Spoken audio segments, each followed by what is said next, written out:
주님과 동행하게 하시니 감사합니다는 제목으로 말씀 나누겠습니다. 같이 제목을 읽어보실까요? 시작. 주님과 동행하게 하시니 감사합니다. 여기 포도나무가 있습니다. 이 포도나무는 반드시 여러 가지의 가지들을 뻗치게 되어 있는데요, 이 가지들은 포도나무에 붙어 있어야지만 열매를 맺을 수가 있습니다. 오늘 보면 5절 말씀에는 너무 유명한 말씀이 나오죠. 15장 5절 요한복음 한번 띄워주시겠습니까? 시작. 나는 포도나무요 너희는 가지라. 그가 내 안에 내가 그 안에 거하면 사람이 열매를 많이 맺나니 나를 떠나서는 너희가 아무것도 할 수 없다는 거예요. 우리 예수님은 포도나무고 우리는 가지입니다. 한번 따라해 볼까요? 예수님은 포도나무요 나는 가지입니다. 시작. 예수님은 포도나무요 나는 가지입니다. 가지는 포도나무에 붙어 있어야지 포도 열매를 맺을 수가 있어요. 사랑이라 화평 오래 참음 자비 양성 충성 온유 절제와 같은 성령의 열매 맺기 원하시면 아멘 해볼까요? 이 성령의 열매는 예수 그리스도에 붙어 있어야지만 열매를 맺을 수가 있습니다. 우리 2024년도가 감사함으로 시작됐는데 한 해 동안에 정말로 많은 감사의 열매를 맺기 원하시면 아멘 해볼까요? 우리 한 가지 방법은 내가 예수님께 딱 붙어 있어야지 감사의 열매를 맺을 수 있다는 것입니다. 그래야지 예수님으로부터 오는 사랑을 공급받을 수가 있습니다. 예수님이 부어주시는 능력도 공급받을 수가 있고요, 저와 여러분들은 더욱더 예수님을 신뢰할 수가 있는 것이죠. 십자가 사랑, 이 십자가 사랑이 우리 마음속에 믿음으로 자리 잡게 되면 깊은 뿌리를 내리게 됩니다. 그리고 그 뿌리에서 수없이 많은 영양분을 끌어올리게 되는 것이죠. 에베소 기자는 3장 17절에 이렇게 선포합니다. 시작. 믿음으로 말미암아 그리스도께서 너희의 마음에 계시게 하시옵고 너희가 사랑 가운데서 뿌리가 박히고 터가 굳어졌으면 좋겠다. 쉬운 성경에는요, 믿음을 통하여 그리스도께서 여러분 마음속에 거처를 정하게 하시며, 한번 따라해 볼까요? 사랑 안에서 뿌리를 내리고 터를 잡습니다. 십자가 예수 그리스도의 사랑, 십자가 나무 밑에서 우리는 사랑의 뿌리를 내려서 결국에는 십자가와 늘 붙어있는 삶을 살아갈 수가 있어요. 찬양 가사들 중에서 내가 주께 갑니다 이렇게 많이 번역되어 있는 찬양들이 많은데, 우리 예수 믿는 사람들은 만약에 십자가가 여기 있다면, 물론 이 예배는 십자가를 향해 달려가는 모습 다 그려보세요. 달려가는 거 맞습니다. 주께 가는 거 맞습니다. 그런데 이 번역이 Lord I come to you 보통 이렇게 많이 되어 있거든요. come이라고 하는 것은 주께로 가는 것도 맞지만, 저와 여러분들이 십자가에 붙어 있다가 세상을 향하여 나가는 것이 예수 믿는 사람들입니다. 다시요, 예수 믿으면 주께로 갑니다. 주님 나를 치료해 주세요. 맞습니다. 그런데 저와 여러분들이 정말 예수 그리스도 안에 늘 붙어있고 그가 포도나무요 가진 거 믿으시면 아멘 해볼까요? 그럼 우리는 십자가에 붙어있는 사람입니다. 붙어있다가 하나님의 때에 하나님이 원하시면 세상으로 나가는 사람입니다. 그래서 우리가 세상에서 죄 짓고 십자가 앞에 나와서 회개하지만, 회개한 저와 여러분들은 십자가 앞에 붙어서 십자가의 나무를 붙들고 터가 박히고 뿌리를 내려서 이 땅에서 성령의 열매를 가득 맺는 사람들이 되게 될 줄 믿습니다. 옛날 우리나라 말에 기는 놈 위에 뭐가 있죠? 걷는 놈이 있고, 걷는 놈 위에 뛰는 놈이 있고, 뛰는 놈 위에 나는 놈이 있어요. 근데 한 개 더 높은 분이 계십니다. 나는 놈 위에 붙어 다니는 놈. 이게 놈자를 써서 죄송한데요, 저와 여러분들은 하나님께 붙어 있는 존재예요. 이것을 다르게 표현하면은 하나님과 동행하는 것이죠. 올 한 해 우리 사랑하는 순복음종의 모든 성도님들이 하나님과 동행하시기를 주의 이름으로 축원드립니다. 그래서 우리가 1년이 지나는 12월 달에 올해 2024년도는 내가 적어도 하나님과 동행했습니다, 이것이 너무나 감사합니다. 그런 입술의 고백이 있게 되기를 주의 이름으로 축원드립니다. 시편 기자가 100편 2절에 고백하는 말씀, 바로 이 고백이죠. 시작. 기쁨으로 야훼를 섬기며 노래하면서 그의 앞에 나아갈지어다. 감사는 기쁨을 낳고요, 기쁨은 즐거운 마음으로 하나님을 섬길 수 있는 힘을 부어주신다는 거예요. 오늘 주님과 동행하는 사람들 어떤 사람일까요? 내가 주님과 늘 동행하면 어떤 일이 벌어질까요? 두 가지를 짧고 굵게 나누도록 하겠습니다. 첫 번째, 믿음을 성장시켜 주셔서 감사합니다. 시작. 믿음을 성장시켜 주셔서 감사합니다.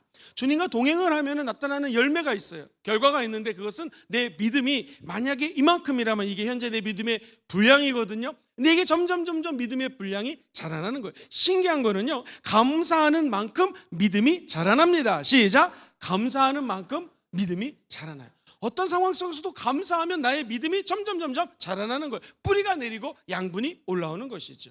감사의 양분을 빨아들이게 되고 튼튼하게 자랄 수 있는 것입니다. 만약에 어떤 나무가 양분을 빨아들이지 않으면 그 나무는 죽습니다. 우리는 이 감사의 양분을 빨아들여서 믿음으로 자라나고 열매를 맺을 수가 있는 것입니다. 한번 사랑하는 성도님들, 데살로니가전서 우리 5장 18절 말씀, 올해의 말씀 구절이죠. 같이 암송할까요? 시작. 범사에 감사하라. 이는 그리스도 예수 안에서 너희를 향하신 하나님의 뜻이라는 거예요. 하나님의 뜻대로 살면 영혼이 잘 됩니다. 하나님 뜻대로 살면 범사가 정말 잘 됩니다. 하나님의 뜻대로 살면 강건하게 되어 있거든요. 이 하나님 뜻이 무엇인가? 범사에 감사라는 것이죠. 감사하는 믿음을 따라올 수 있는 사람은 아무도 없습니다. 저와 여러분들이 올해는 누구랑 만나든지 감사한 이야기만 하기로 작정하시기를 주의 이름으로 축원드립니다. 옆 사람의 눈을 뚫어지게 바라보시면 이렇게 얘기하십시오. 나 올해는 감사한 것만 얘기할 거야. 시작. 나 올해는 감사한 것만 얘기할 거야. 작정하셔야 됩니다. 그러니까 만약에 내가 오늘 뭐를 감사할 얘기가 할 게 없잖아요. 그러면 여러분들이 꼭 감사 노트를 갖고 다니십시오. 이걸 갖고 다니시기 어려우면은 감사 노트를 하나 사진을 찍으셔가지고 그 감사 노트에 나온 거 가지고 어저께 이런 일이 있었어요, 저런 일이 있었어요 라고 감사하면 하나님의 기적이 임하게 될 줄 믿습니다. 부족한 종이 처음 우리 교회에 와서 교학교 교사들을 만나서 토요일마다 길면 3-4시간 리더십들과 인터뷰를 한 기억이 있습니다. 그때 우리 교사 선생님들이 저에게 부탁한 말씀이 우리 교회가 이 지역사회라든가 성도들을 위하여 방과후 공부라든가 학생들을 좀 가르치는 일들을 하면 참 좋겠습니다. 이런 얘기들을 들었고요. 우리 컨설팅을 하면서 성도님들을 만나고 설문지를 받았더니 지역사회에 우리 아이들을 위해서 돌봄 시스템이라든가 우리 다음 세대를 위한 어떤 교육 프로그램이 우리 교회에 있었으면 좋겠습니다. 이렇게 얘기를 했습니다.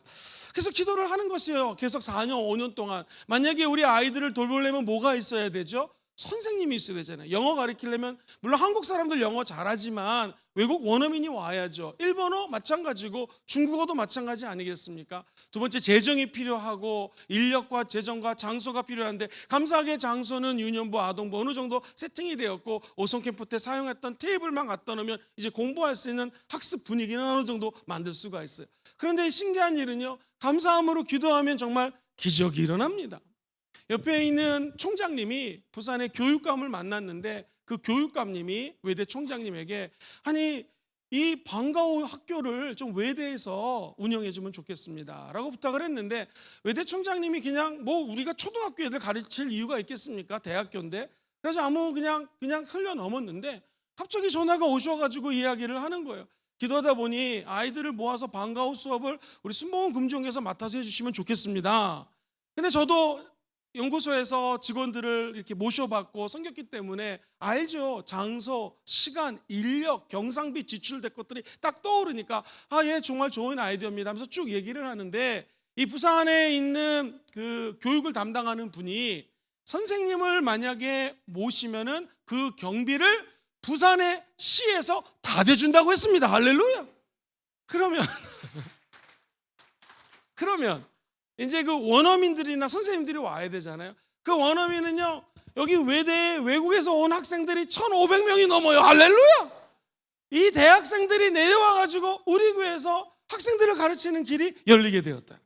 하나님께 영광의 박수 한번 올려드리겠습니다. 할렐루야. 이제 이런 걸 제가 감사 노트를 이렇게 적었단 말이에요. 그러면은 이런 감사할 얘기를 만나면은 하자는 것이죠. 그리고 힘들고 어려운 얘기 물론 많이 있지만 여러분이 감사 노트에 적었던 거, 아니 이게 하나님의 응답은요, 그냥 죄송합니다 표현이 어색한데요, 한 방에 응답이 오더라고요. 한 방에.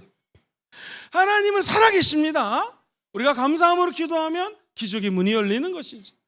그래서 올 한 해는 저와 여러분들이 감사 노트를 사진을 찍든지 갖고 다니든지 아니면 머릿속으로 암기를 하셔가지고 여러분과 오늘 제가 감사한 거 다 적으셨어요? 감사 3개나 아니 오늘은 이제 한 가지는 안 적고 2개 이상 적은 사람, 이게 제가 이제 지혜가 생겼어요. 적지 않은 사람 손 들어보세요. 아무도 없잖아요. 할렐루야. 다 적은 줄 믿습니다. 다 적으셔야 돼요. 그래가지고 누구를 만나면은 힘든 얘기, 어떤 저 사람이 이상한 사람이야, 욕하는 얘기 이런 거 하지 마시고 무조건 감사하는 얘기 하시기를 주의 이름으로 축원드립니다. 방송 중에서 제일 안 좋은 방송이 뭔지 아세요? 카더라 방송. 카더라. 저 집사님의 뭐뭐라 카더라. 그죠? 뭐뭐라 카더라.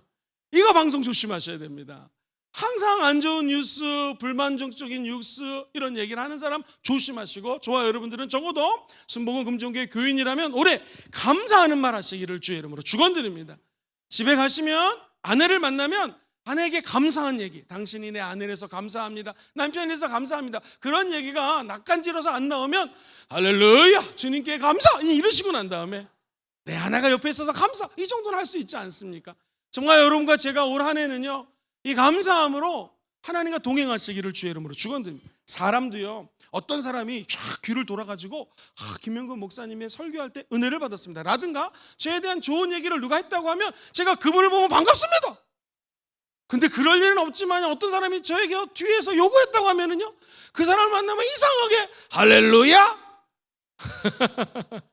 다 똑같지 않습니까? 사람도 좋은 얘기하고 좋은 소문을 퍼뜨리면 그 사람 만나면 반가운 거예요. 어쩔 수 없어요, 인간이니까. 그런데 하나님은요, 하나님도 마찬가지예요. 저 여러분들이 감사로 하나님께 제사를 드리고 예배를 드리면 하나님을 영화롭게 합니다. 그럼 하나님이 구원의 은혜를 보여주시는 것이, 구원을 받은 우리들은 믿음이 자라날 수밖에 없다라는 것이죠. 한번 따라해 볼까요? 올해는 복받은 이야기만 하겠습니다. 시작. 올해는 복받은 이야기만 하겠습니다. 올해는 감사 이야기 하겠습니다. 시작. 올해는 감사 이야기. 올해는 내가 은혜 받은 얘기만 하겠습니다. 시작. 올해는 내가 은혜 받은. 저 여러분들이 옆에 계신 분의 좋은 소문을 퍼뜨려 주십시오. 우리 교회에 대한 좋은 소문을 퍼뜨려 주십시오. 그러면 우리 교회는 부흥하게 될 것이고 여러분의 가정은 좋은 일이 일어나게 될 줄 믿습니다. 바라기는 우리 남산동 안에 이 근처에 있는 초등학교 아이들이 아직 초등학생을 할지 중학생, 고등학생 할지 이제 다음 주에 회의를 거쳐서 결정하겠지만, 인근에 있는 많은 학부모들과 자녀들이 우리 교회에서 외국어를 공부하고 방과후 공부를 하면서 정말 그 안에 예수의 사랑이 스물스물 들어가게 될 줄 믿습니다. 대사회적, 대지역적인 봉사나 섬김은 결국 예수 십자가 증거하는 데 의미가 있는 것이죠. 우리 아이들이 우리 교회에 모여서 공부하고 예수까지 믿어가지고 온 열방에 증인되는 기적이 일어나게 될 줄 믿습니다.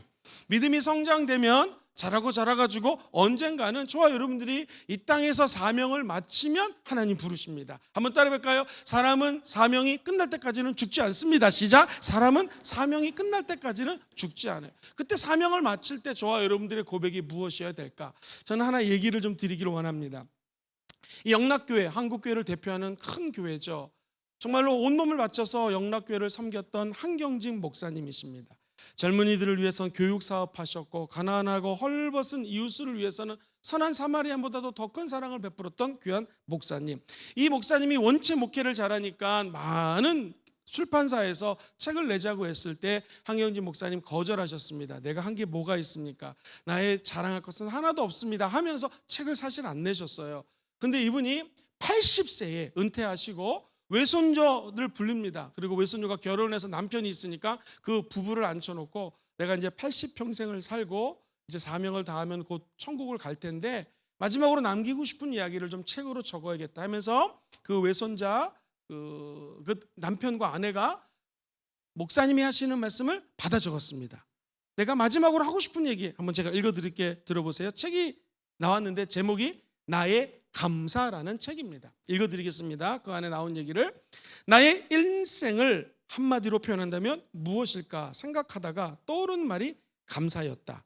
올해로 내 나이 80인데 지나온 삶을 돌아보며 가슴에 사무치는 것을 한마디로 표현하면 하나님 감사합니다. 하나님 감격스럽습니다. 이다. 몇 번이고 말해도 부족한 감사합니다. 이 말이 나의 진심 어린 고백이다. 하나님의 은혜가 너무 크고 너무 높고 너무 깊어서 너무너무 위대한 하나님 앞에 내가 할 수 있는 말은 감사합니다 밖에 없습니다. 저와 여러분들도 어느 날 80세가 되고 또 90세가 되었을 때 천국 가는 길이 열릴 겁니다. 그때 우리가 이런 고백 비슷하게 했으면 좋겠습니다. 목사님이 아니더라도 내 평생 살아보니 모든 것이 하나님의 은혜였습니다. 그리고 하나님께 내가 드릴 수 있는 마지막 말은 감사합니다. 모든 영광 하나님께 올려드립니다. 이 말씀을 마지막으로 우리의 아름다운 삶을 정리하시게 되기를 주의 이름으로 축원드립니다. 근심, 걱정, 눌려서 믿음 없이 살아가는 사람 너무나 많습니다. 근데 우리 예수 믿는 사람들은 아무것도 염려하지 말라. 왜냐하면 너의 모든 기도와 간구로, 한번 따라할까요? 감사함으로, 너희 아뢰할 것을 감사함으로. 우리 기도와 간구가 뭘로요? 감사함으로. 하나님께 아뢰라. 시작. 하나님께 아뢰라. 그럼 무슨 말씀이에요? 에베소서 빌립보서 4장이 나오는 말이죠. 모든 지각의 19절로 기억하는데, 모든 지각이 뛰어나신 하나님 아들 예수 그리스도의 평강이 너희의 마음과 생각을 지켜주신다라는 거예요. 그러니까 저와 여러분들이 기도하러 하지 않았습니까? 간구하러 왔잖아요.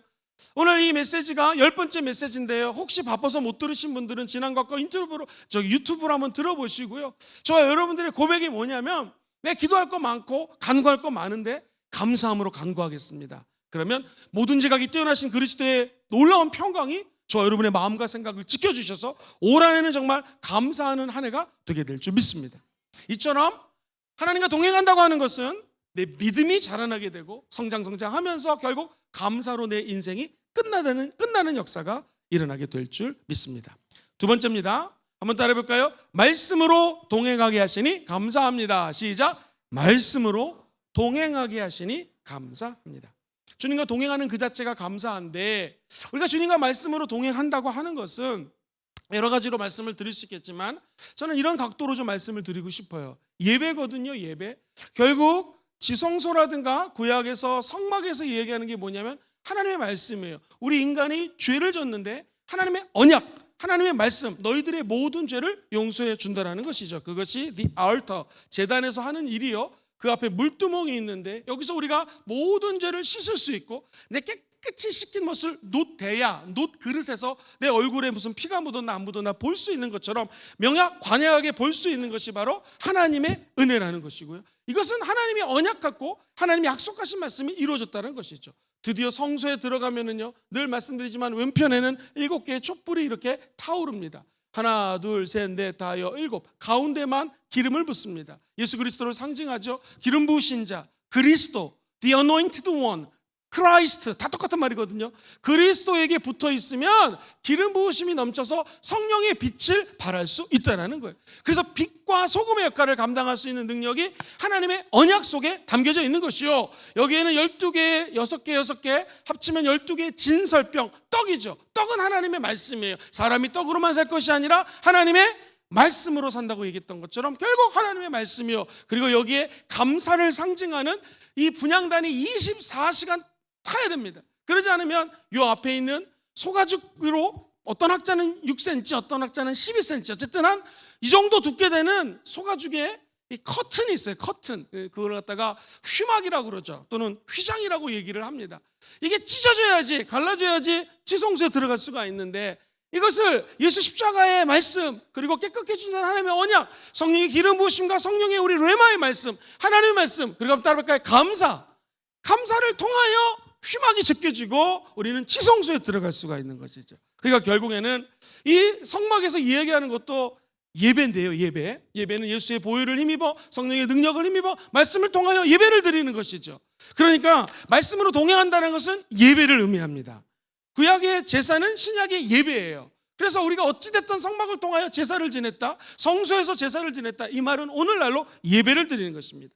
영어로 예배를 worship service라고 하는데요, worship이라고 하는 것은 worthy enough라고 해서요, 나의 찬양과 감사와 영광받기에 합당하신 하나님을 찬양하고 경배하는 게 worship이라면, service는 내가 갖고 있는 젊음, 내가 갖고 있는 물질, 내가 갖고 있는 생각, 나를 산 제물로 하나님께 서빙하는 거예요. 갖다 바치는 거예요. 이게 예배입니다. 그때 하나님은 찬양받기에 합당하시고 우리의 마음과 물질과 몸을 흠양하셔서 우리에게 죄를 용서해 주시고 은혜를 부어주시고 영혼이 잘되게 해주시는 거예요. 그 다음에 범사가 잘 되는 거고, 그 다음에 강건한 은혜를 우리 주님은 예배를 통해서 부어주시는 것입니다. 주님께 내 시간과 마음과 물질을 드리는 것이 예배예요. 그래서 한번 따라 볼까요? 내 삶이 예배가 되기를 원합니다. 시작. 내 삶이 예배가 되기 원합니다. 그런데 감사가 없는 예배는 예배가 아닙니다. 예수 보혈에 감사하시면 아멘 해볼까요?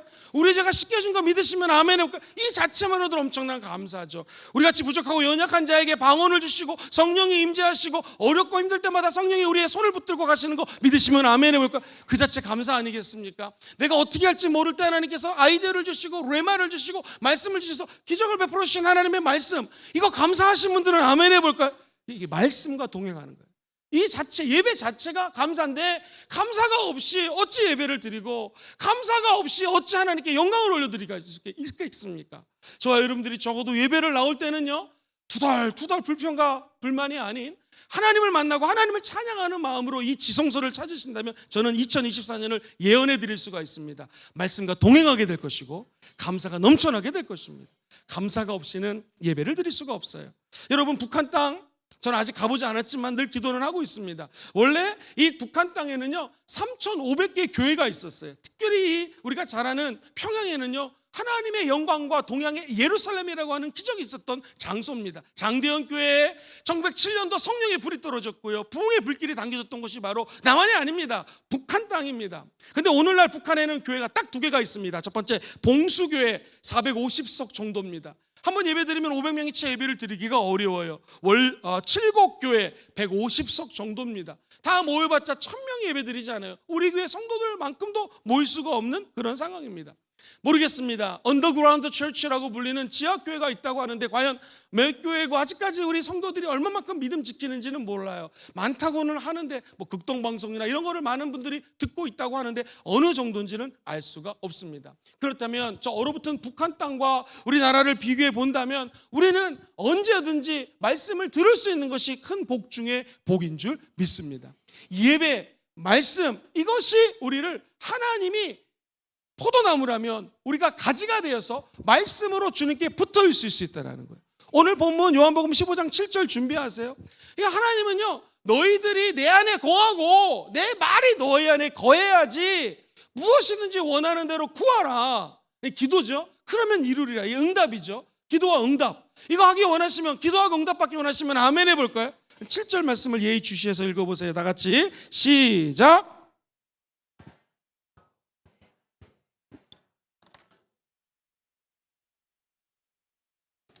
예수님의 마음이에요. 너희가 정말로 내 안에 거하기 원하느냐. 고린도후서 5장 17절, 누구든지 그리스도 예수 안에 있으면 새로운 피조물이잖아요. 누구든지 그리스도 안에 있으면 더 이상 정죄함이 없고 성령의 생명의 법이 죄와 사망으로부터 너희를 자유케 했다고 그랬잖아요. 너희들이 정말 내 안에 거하기를 원하느냐. 이게 예배예요. 예배를 드리고 하나님 안에, 예수 안에 거해서 이 옛날 구약으로 치면 지성소에 들어가기를 원하느냐. 너희가 내 안에 거하고, 그 다음에 따라볼까요? 예수님의 말씀이 너희 안에 거하면, 시작, 예수님의 말씀이 우리 안에 거하면 그때 너희들이 기도해라. 그러면 내가 너희들에게 응답할 것이다. 우리 주님의 철저한 약속입니다. 그래서 올 한 해는 예배자가 되십시오. 예배 드릴 때마다 하나님의 메시지를 듣게 되기를 주의 이름으로 축원드립니다. 주의 종이 하는 메시지 중에서 단 하나라도, 아니 한 문장이라도, 한 단어라도 내 마음을 두드리면 아멘으로 받으시고 그때 우리는 영적 전쟁에서 승리할 수가 있게 될 줄 믿습니다. 사람이 내 안에 있는 욕심을 버려야지 말씀을 잡을 수가 있습니다. 금식을 해보신 분들은 알겠지만 금식하면 배가 고픕니다. 먹고 싶은 욕구는 누구나 다 있습니다. 이 세상에서 가장 사랑스러운 사람은 맛있는 거 주는 사람입니다. 할렐루야. 이 세상에서 맛있는 거 싫어하는 사람이 누가 있겠습니까? 다 좋아하죠. 우리 예수님 금식한 상태입니다. 배가 고픕니다. 그런데 마귀가 나타나서 이야기합니다. 네가 하나님의 아들이거든. 이 돌덩어리가 변해가지고 떡덩어리가 되라는 것입니다. 우리 주님은 이 먹고 싶은 욕심, 이 육신의 정욕 앞에서 그 욕심을 던져버립니다. 비워버립니다. 그리고 유명한 말씀을 하시죠. 사람이 떡으로만 살 것이 아니라 그리스도 입에서 나오는 하나님의 뭘로 살아요? 말씀으로 산다고 하면서 귀신을 쫓아냅니다.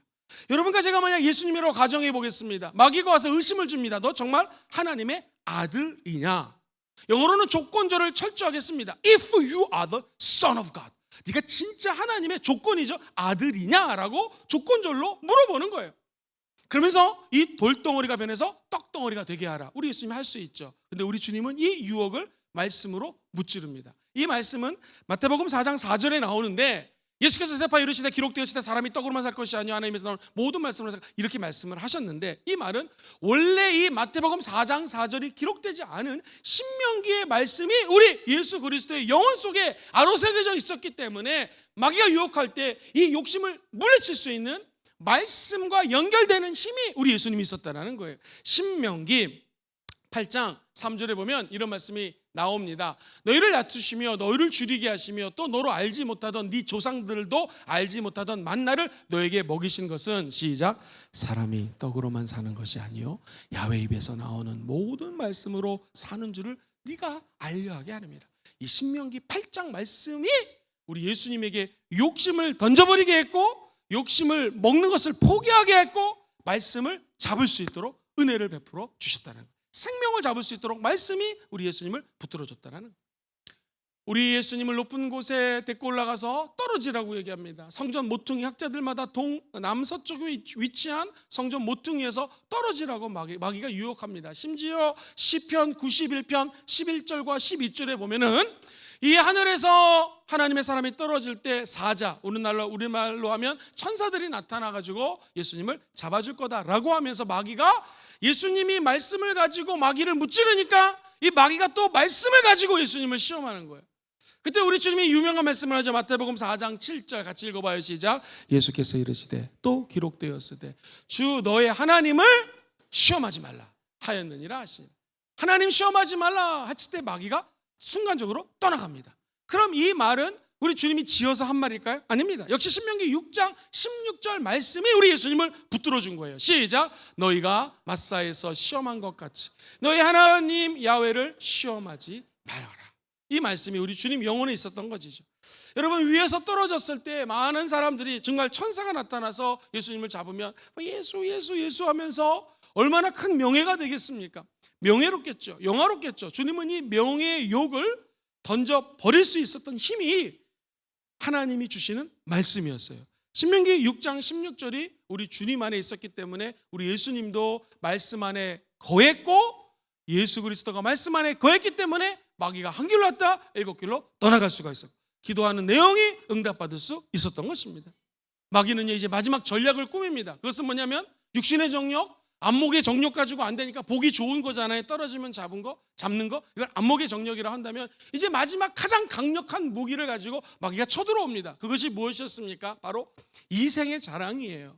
30살 된 젊은 예수 그리스도를 천하만국의 영광을 보여주면서 너 이거 다 줄게, 한 가지 나에게 경배만 하라. 그때 우리 주님이 사탄아 물러가라 라고 명령하십니다. 한번 따라할까요? 마귀는 입술로 명령해야 떠나갑니다. 시작. 마귀는 입술로 명령해야.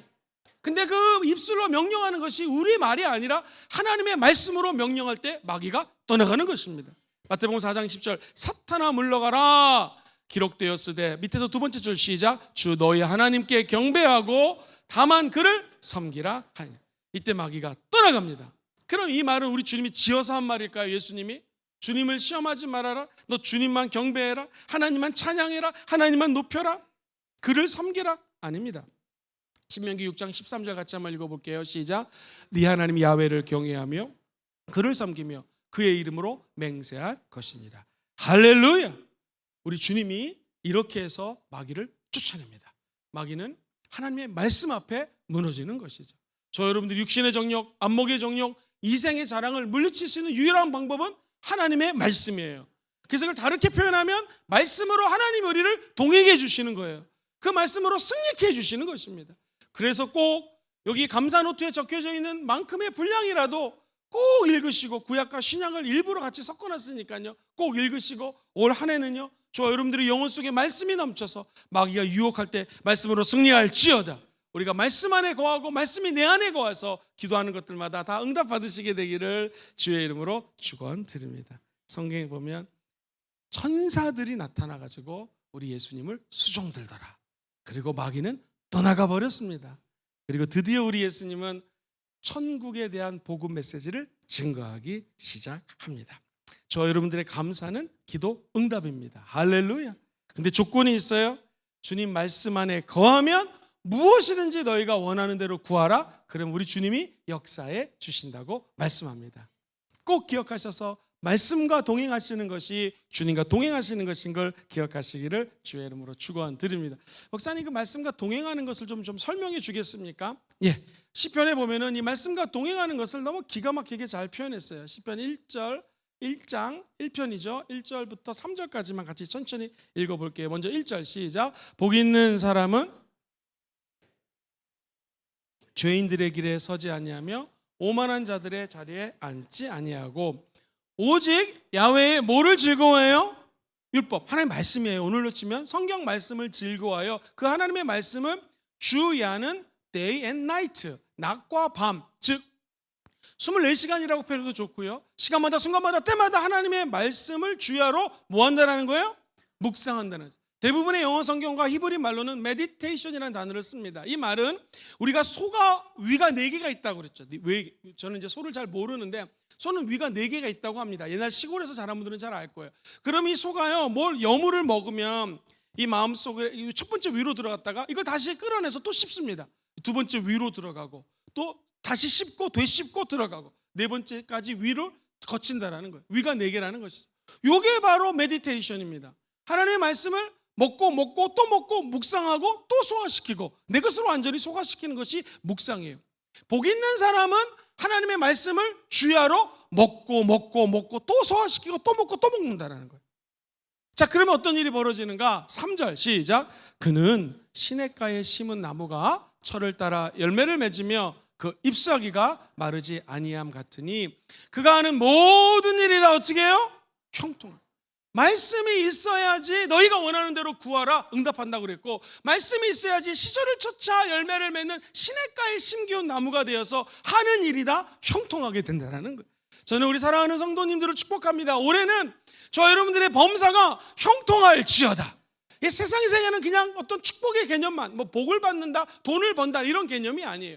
말씀을 되씹고 내가 말씀 안에 거하다 보면 내 육체적인 욕심과 안목의 정욕과 이생의 자랑들이 뚝뚝뚝뚝 떨어져 나가고 하나님의 말씀 안에 올곧이 쓰는 역사가 임하게 된다는 것이고, 이것이 바로 저와 여러분들의 올 한 해에 형통하게 하는 길이 된다는 거예요. 그래서 이겁니다. 한번 따라해볼까요? 말씀과 동행하게 하시니 감사합니다. 시작. 말씀과 동행하게 하시니 감사합니다. 최고의 감사 고백이라는 것이죠. 성경 한 절 한번 더 보겠습니다. 창세기 22장 16절로 17절을 보면 같이 읽어볼까요? 시작. 이르시되 야훼께서 이르시기를 내가 나를 가리켜 맹세하노니 네가 이같이 행하여 네 아들 네 독자도 아끼지 아니하였은즉 내가 너에게 큰 복을 주고 너의 씨가 크게 번성하여 하늘의 별과 같고 바다의 모래와 같게 하리니 너의 씨가 그 대적의 성문을 차지하리라. 할렐루야. 이게 어떻게 해서 나온 말입니까? 100세에 얻은 이삭을 바치라고 합니다. 이거 아깝지 않은 사람이 어디 있겠습니까? 자기 자식을 사랑하지 않는 부모는 없어요. 자기 자식을 100세에 나서 금이와 오기와 키운 이삭을 갖다 바치라는 것입니다. 너무나 잘 아시겠지만 아브라함은 이 얘기를 듣는 순간에 고민하다가 아침에 아마도 잠을 못 잤을 거예요. 아침에 해가 떴을 때 마음이 변할 수 있으니 아이를 챙깁니다. 학자들마다 17살쯤 됐다고 하는데 어쨌든 17살 정도 되면은 아빠가 따라가자고 할 때 안 갈 수도 있고 너 제물로 삼아야겠다 안 죽을 수도 있을 텐데 이삭도 따라옵니다. 아빠도 순종합니다. 마음 변하기 전에 새벽부터 나가서 모리아산에서 이 아들을 바치려고 칼을 들었을 때 우리 주님이 메시지를 던지는 것입니다. 내가 나를 가리켜 맹세하는데 네 아들 독자도 아끼지 않았으니까 내가 너에게 큰 복을 주고 너의 씨를 크게 번성하고 하늘의 별과 같고 바다의 모래처럼 하나님의 은혜를 주신다는, 누구에게? 따라해볼까요? 말씀에 순종하는 자들에게. 시작. 말씀에 순종하는 자들에게 하나님은 이런 은혜를 베풀어 주신다는. 저 여러분들이 기도하시다가 주의 뢰마를 말씀을 듣게 되기를 주의 이름으로 축원드립니다. 성경을 읽다가 주의 음성을 듣게 되기를 주의 이름으로 축원합니다. 이렇게 예배를 드리다가 주의 종 목사님들 통하여 하나님의 음성을 듣게 되기를 주의 이름으로 축복합니다. 그리고 그 말씀에 순종하면 하나님께서는 올해 시온의 길을 대로를 열어주시는 것입니다. 시코드로 좀 반주를 좀 부탁드릴게요. 항상 세계적으로 조사를 하면은 복지가 잘 돼 있고 제일 잘 살고 정말로 부족함 없이 살 수 있는 나라가 이상하게 스칸디나 반도 쪽에 많아요. 그리고 호주, 멜번 같은 도시들. 특별히 이 로닌 커님의 목사님이 열방을 변화시킨 하나님이라는 그 책에 보면은 노르웨이 있지 않습니까?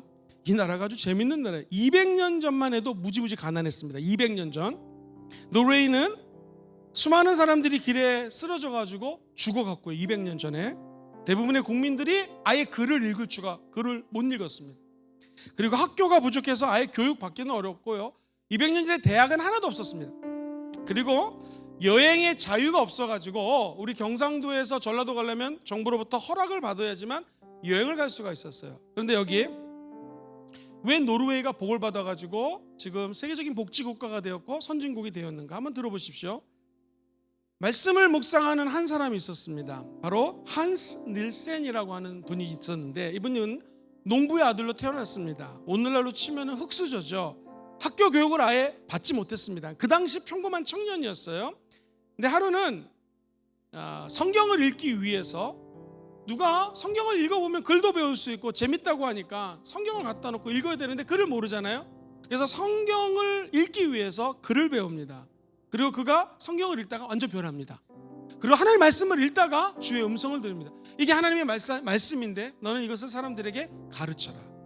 그래가지고 이 청년이 목사가 되었고요. 성경 공부를 인도합니다. 그 당시 법은 뭐라고요? 함부로 다른 지역을 갈 수 없는데 이분이 세상에 1796년부터 1804년까지 계산해 보니까 약 8년 동안에 노르웨이 전역을 다닙니다. 그리고 이분이 책을 줬는데 33권이나 적었어요. 이게 20만 권이나 팔립니다. 글 모르는 사람들이 첫 번째 성경 읽으려고, 두 번째 이 한스 닐센이라고 하는 목사님 글을 읽으려고 공부를 해요. 대단하죠? 그래서 문맹률이 없어집니다. 당연히 책을 읽고 글을 보니 공부를 하게 되었고 이 나라는 잘 살 수밖에 없었던 것이죠. 근데 문제는 느낌이 오셨겠지만 이렇게 복음을 증거했을 때 항상 영적인 방해가 있습니다. 마귀들이 이 목사님을 그만두지 않았습니다. 결국 그는 투옥하게 됩니다. 그 이유는 마음껏 돌아다니면서 복음 증거했다는 이유로. 오늘 김영건 목사가 서울 가서 설교하고 오산에서 설교하고 전라도 광주 가서 설교한다고 누가 저를 잡아가겠습니까? 너무나 감사한 나라에 살고 있는 것이죠. 근데 이분은 여행했다는 이유로 감옥에 갑니다. 그래서 그는 1804년부터 무려 감옥에서 10년 동안을 있습니다. 그리고 그는 다시 감옥을 나오고 난 다음에 53살까지 사시고 하나님 부르심을 받아 사명 다하고 천국 가셨습니다. 사랑하는 성도님들, 하나님의 말씀이 답입니다. 한 사람, 여기 한스 닐센이라고 하는 한 목사님을 통해서 오늘날 이 덴마크가 잘 살게 되었다면 저는 선포합니다. 말씀을 사랑하는 우리 성도님들, 그 한 사람 때문에, 바로 여러분 때문에 여러분의 가정이 잘 될지어다, 순복음 금종교에서 맡고 있는 직분의 그 영향력이 커질지어다, 나아가 우리 교회를 통하여 이 지역과 온 열방에 하나님의 말씀을 증거하는 거룩한 방주가 되기를 다시 한번 주의 이름으로 축원드립니다.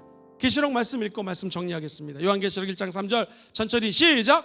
이 예언의 말씀을 읽는 자와 듣는 자와 그 가운데 기록한 것을, 한 번 더 읽어봐요. 시작. 이 예언의 말씀을 읽는 자와 듣는 자와 그 가운데 기록한 것을 지키는 자는 복이 있네. 때가 가까움이라. 우리 주님 오실 때가 다가왔습니다. 사람 말 듣지 마시고 하나님 말씀 읽고 듣고 이 말씀대로 지키셔가지고 정말 이 마지막 때 승리하시기를 주의 이름으로 축원드립니다. 한번 다 같이 외쳐볼까요? 하나님 나와 동행하시니 감사합니다. 시작. 하나님 나와 동행하시니 감사합니다. 이 동행하는 결과는 뭐냐면 믿음을 성장시켜 주셔서 감사합니다. 시작. 믿음을 성장시켜 주셔서 천국 갈 때까지 감사가 끊이지 않기를 주의 이름으로 축원드립니다. 마지막 두 번째, 말씀으로 동행하게 하시니 감사합니다. 시작. 말씀으로 동행하게 하시니 감사합니다. 오늘 이 마지막 밤에 하나님 주시는 메시지를 다 받으시고 올 한 해는 믿음이 자라날지어다 말씀과 동행하셔서 진짜 천국 가는 날까지 말씀으로 승리하시기를 다시 주의 이름으로 축원드립니다.